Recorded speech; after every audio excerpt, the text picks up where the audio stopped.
La reine des track days, c'est sûrement elle, en tout cas pour beaucoup. La Mégane RS s'est taillée une cote de popularité assez impressionnante en seulement 3 générations.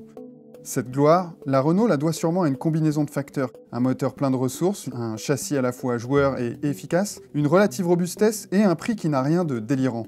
Enfin, ça dépend. Dans sa série limitée Trophière, la française s'échange contre un minimum de 55 900 €, notre exemplaire équipé du fameux pack record atteignant même, asseyez-vous, 81 400 €.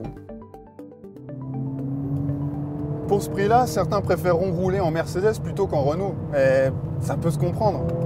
Choisir la classe A45 AMG plutôt qu'une Mégane RS Trophière, c'est économiser quasiment 10 000 €. Alors d'abord, on vous doit quelques explications. Vous aurez sûrement remarqué sur les plans extérieurs que ma classe A, elle a comme un coffre qui lui pend derrière.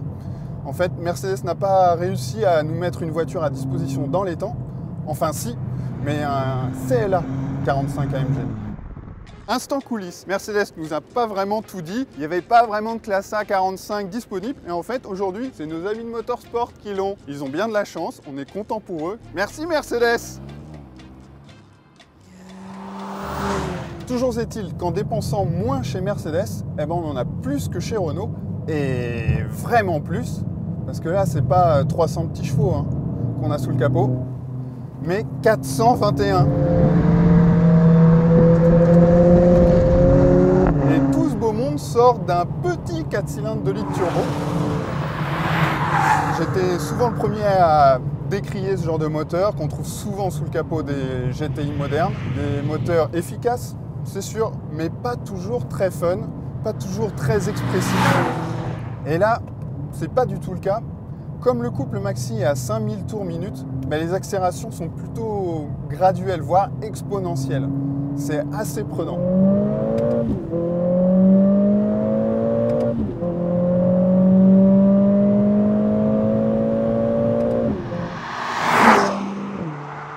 Le moteur, c'est vraiment une réussite parce qu'il a, voilà, il a du caractère, il fait du bruit, il pousse fort, il prend des tours, il prend 7000.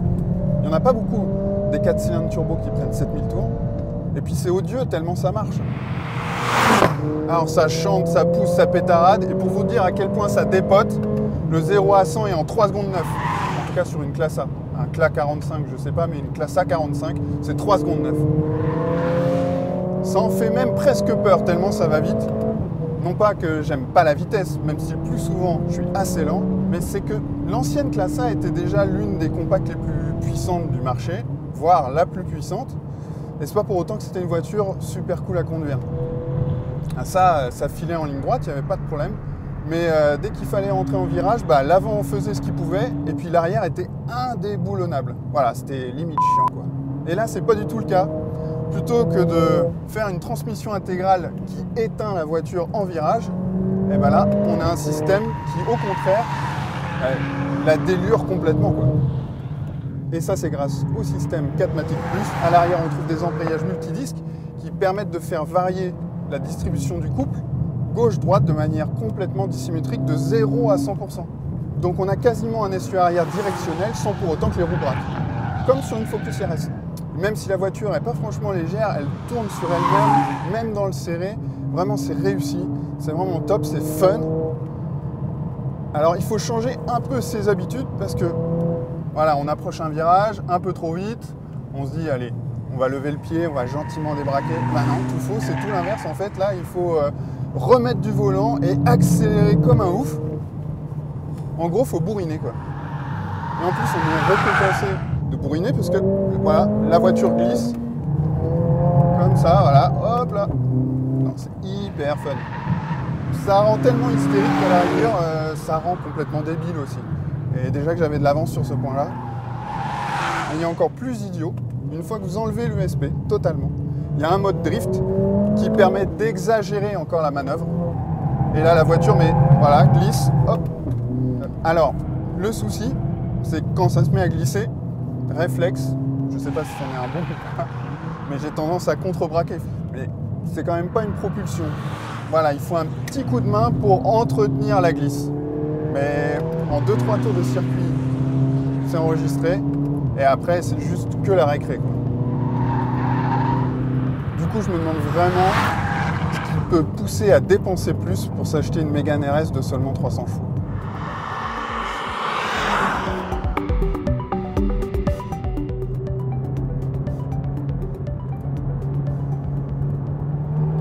Alors cette voiture est évidemment très performante, moins que la Mercedes, mais elle établit quand même le 0 à 100 en 5 secondes 4 et file à 262 en pointe. Le 1,8 litre turbo, c'est le même moulin donc que la Mégane Trophy. Il marche, mais il n'est pas ouf non plus. Mais la voiture fait 130 kg de moins que la version toute équipée. Donc effectivement, il suffit amplement. Alors vous entendez peut-être, le 1,8 litre fait un peu plus de bruit parce qu'il y a moins d'insonorisants. Il y a surtout une ligne d'échappement en titane à Krapovic, des trains roulants spéciaux, des amortisseurs Rollins. Le carrossage à l'avant est accentué, donc la voiture a beaucoup de trains avant et à la fois est très mobile. On n'a plus de roue arrière directrice, mais c'est pas la peine puisque l'arrière tourne tout seul.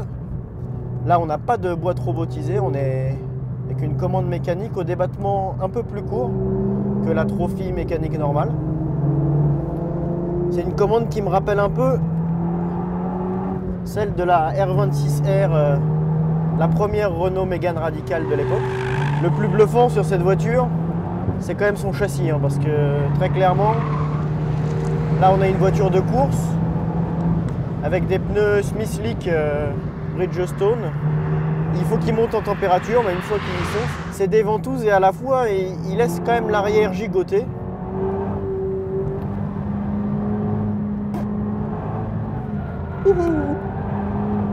Train avant de ouf, parce que là il pardonne quand même des choses. L'arrière en fait,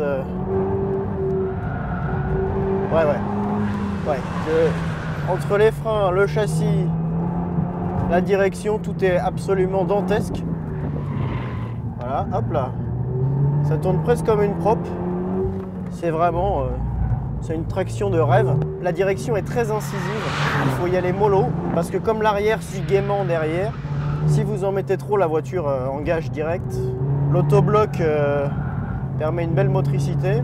C'est l'accélérateur en fait qui, comme sur une propulsion, qui permet presque de décider de l'axe de la voiture et qui permet, quand on part en glisse, de la récupérer plus ou moins. Mais c'est vrai que les freins, c'est absolument incroyable. C'est des freins de Ferrari en fait qu'il y a sur cette voiture. L'option est évidemment pas donnée, mais waouh, c'est vraiment une caisse d'enfer. Vraiment d'enfer.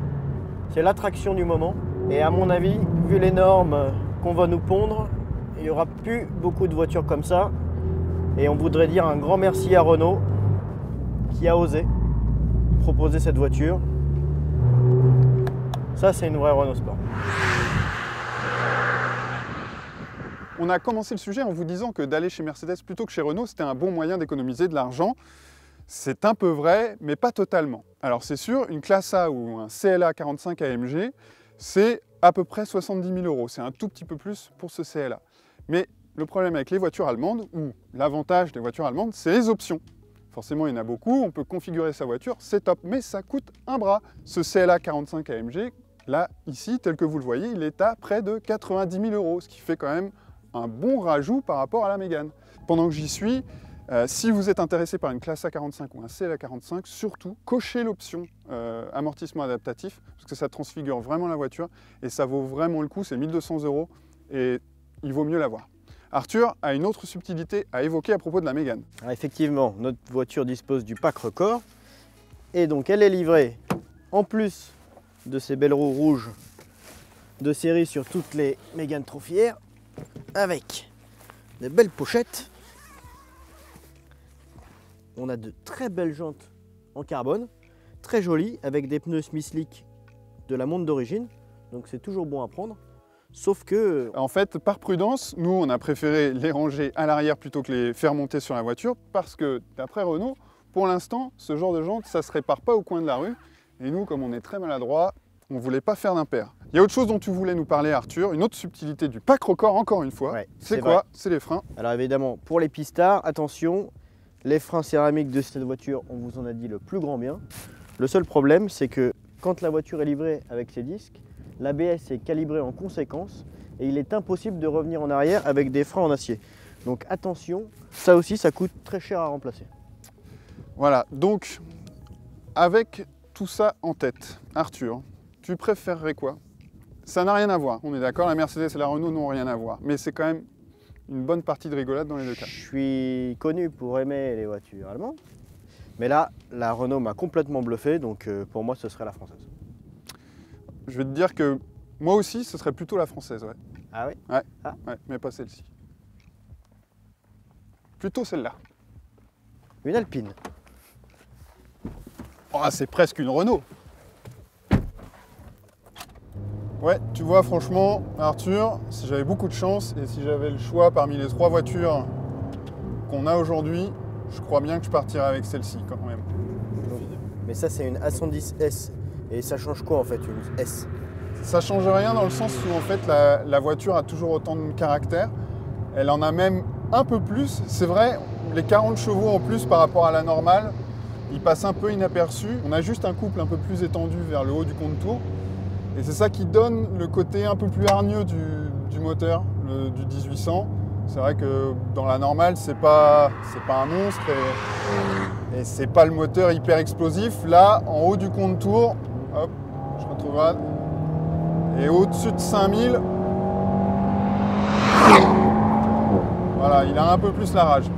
La poussée n'est pas vraiment différente, mais le caractère est un peu plus affirmé et c'est pas mal. Par contre, ce qu'on sent tout de suite, c'est qu'elle est plus maintenue, la voiture. Voilà, c'est surtout ça qui fait la différence par rapport à l'Alpine de base, c'est le châssis. Il est super, hein, celui de la normale, surtout sur route où elle est très confortable. Là, on remarque d'emblée que c'est beaucoup moins confortable. Enfin, on va dire que c'est plus ferme, mais pas inconfortable. Et sur circuit, mais c'est radical la différence. Parce qu'effectivement, on a des barres anti-roulis dont la raideur est doublée. Les ressorts d'amortisseurs sont plus raides aussi de 50%. Et on a une voiture qui plonge moins, qui se cabre moins à l'accélération. Et ce qui donne des réactions beaucoup plus constantes, en fait. Je dirais presque encore plus facile à anticiper. Voilà, hop là. Enfin voilà, elle n'a rien perdu de son côté joueur, c'est juste qu'il est un peu plus facile de rouler vite. En tout cas, les situations scabreuses à haute vitesse sont un peu moins courantes qu'avec l'Alpine normale sur piste. Donc pour les utilisateurs en track day, il faut cette Alpine. Voilà, en fait c'est ça. Si vous n'êtes jamais sur un circuit, ça ne sert à rien d'acheter une Alpine A110S. Mais si vous étiez un peu frustré, d'être un peu un cran en dessous de vos petits copains avec d'autres voitures sur piste, la S, c'est vraiment bien. C'est vraiment bien. C'est plus cher, mais c'est pas hors de prix non plus. C'est plus cher, mais c'est beaucoup moins cher que les 2 voitures qu'on a pu essayer tout à l'heure. En tout cas, ça, c'est de la bagnole. Est-ce que je te l'ai bien vendu? Est-ce que tu repartirais aussi avec? Ouais. Moi, franchement, j'adorais la version de base, mais qui avait effectivement ces mouvements quand on en mettait pas mal. Qui devenait un peu, effectivement, il fallait bien la connaître. Là, la voiture est peut-être un poil plus souvireuse, quoique. Mais en tout cas, elle est beaucoup plus adaptée à ce qu'on aime bien faire. les cons sur circuit en fait. Donc je la prends. Ouais, je prends aussi. Soyons bien d'accord, l'Alpine A110S est celle avec laquelle on rentrerait à la maison. Ce qui ne veut pas forcément dire que c'est la meilleure. Chapeau à Mercedes pour cette A45, ou CLA 45, peu importe la carrosserie, vraiment très récréative. Évidemment, les pistards assidus n'auront Dieu que pour la Mégane, logique. Son tarif atteint des sommets, mais c'est le prix à payer pour s'offrir l'une des sportives les plus authentiques du moment, tout niveau de puissance confondu. En bref, aucun risque de se tromper en choisissant l'un de ces trois jouets.